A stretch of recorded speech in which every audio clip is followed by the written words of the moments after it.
kind of getting tiresome with this debate whether or not Transformers Rise of the Beasts and Bumblebee are a reboot continuity or the Bayformers timeline. But let's first clear this up right quick. Transformers by Michael Bay runs on a timeline that is really messy. In the later films, if we only look at the first three movies from Michael Bay, they have a simple continuity. These three movies don't really fight each other when it comes to continuity.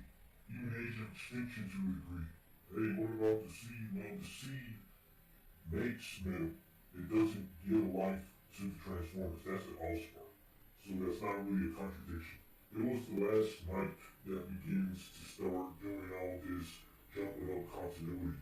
The scene where Kate Yeager meets Sir Anthony Hopkins' character, that's when he begins to unravel all of the history, and it begins to show that Optimus Prime, Ironhide, have been here for a long time. Actual photographs. It also established Bumblebee fighting in World War II.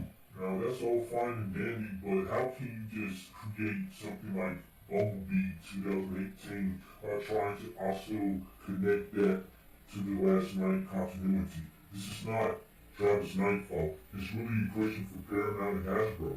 Travis Knight knew that the Bumblebee movie would be having a hard time with the continuity established by Last Night. They wanted to do a World War II film with Bumblebee, I guess. And here's the thing. I really blame the establishment of The Last Night for all this clutter because, number one, The Last Night lost money. If The Last Night had been written coherently, they would have continued down this line. If they had not just kept adding stuff to the past and not made Unicron the Earth, I believe we will still have Michael Bay's continuity. Because of all the foolishness that was made in this film, it was just best to just start all over again. People really don't see this, but I believe The Last Night really just jacked everything up. It really just ruins everything. And for what we was going to have if we had a sequel to The Last Night would not have been a good movie. Because how can you really make a plot around Unicron being the Earth? It just wasn't going to work. And people still want to see a sequel to The Last Night. So, in a way, I have a theory on this movie. Because The Last Night hinted at Unicron being the main threat in the next movie at the end of The Last Night, and the sequel is cancelled, I believe Rise of the Beast is going to be like a sort of stand-in to what The Last Night sequel was supposed to do. That's why we're seeing Unicron in a more prominent role in this movie, even though he should be reserved for in the later installment, because they were saying that Rise of the Beast is the first of a new trilogy. So yes, this is what I believe. This is working as what the Last Night sequel is supposed to do with Unicron. But you didn't really have to do that because people were hooked in with Bumblebee. And people have also gotten tired of saving the world. That's what made Bumblebee so special, because it was much smaller. So rushing in Unicron really just seems bad. But we're doing this. Like I was saying in the previous video of mine. You just couldn't be patient. With the Bayformers over, you don't have to tend to what The Last Night has set up because everybody was just sick and tired of that continuity. Well, mostly everybody. There are fans who still want that timeline to continue, even though they should just figure out that with what will come from that sequel, all of what The Last Night has established, it was not going to be good. Because they're not going to destroy the Earth. And people want to see Unicron in his fullness. I don't see how people who want The Last Night sequel don't get that.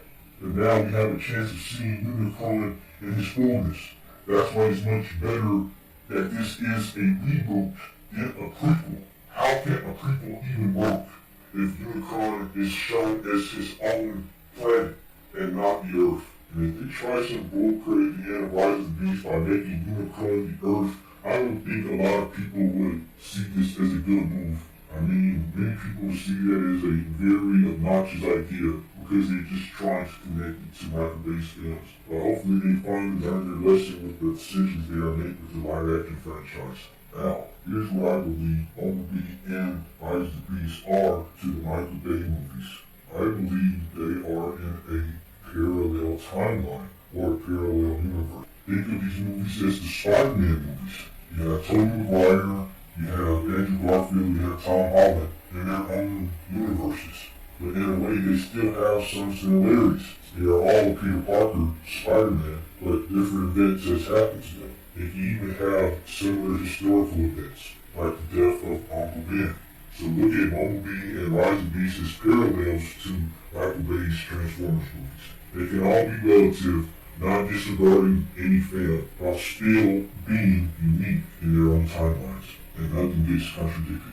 I hope this clears some things, because the last night just ruins everything. It is just better to start all over again. And it did back in 2018. We can move forward in a more clean slate. This timeline has no fumbles, no contradictions. It's from Bumblebee up until now. And hopefully Paramount isn't jacking up this timeline. Because if you take no riff with designs like Wheeljack, you can already begin to see the meddling taking place. So that's not already a good sign. How he looks, or how he sounds. Tell me, why does a Transformer need glasses? But that's my thoughts on this. Hopefully that might clear something up for those who've been thinking about this continuity crew. This is Lights 126 saying to all on one.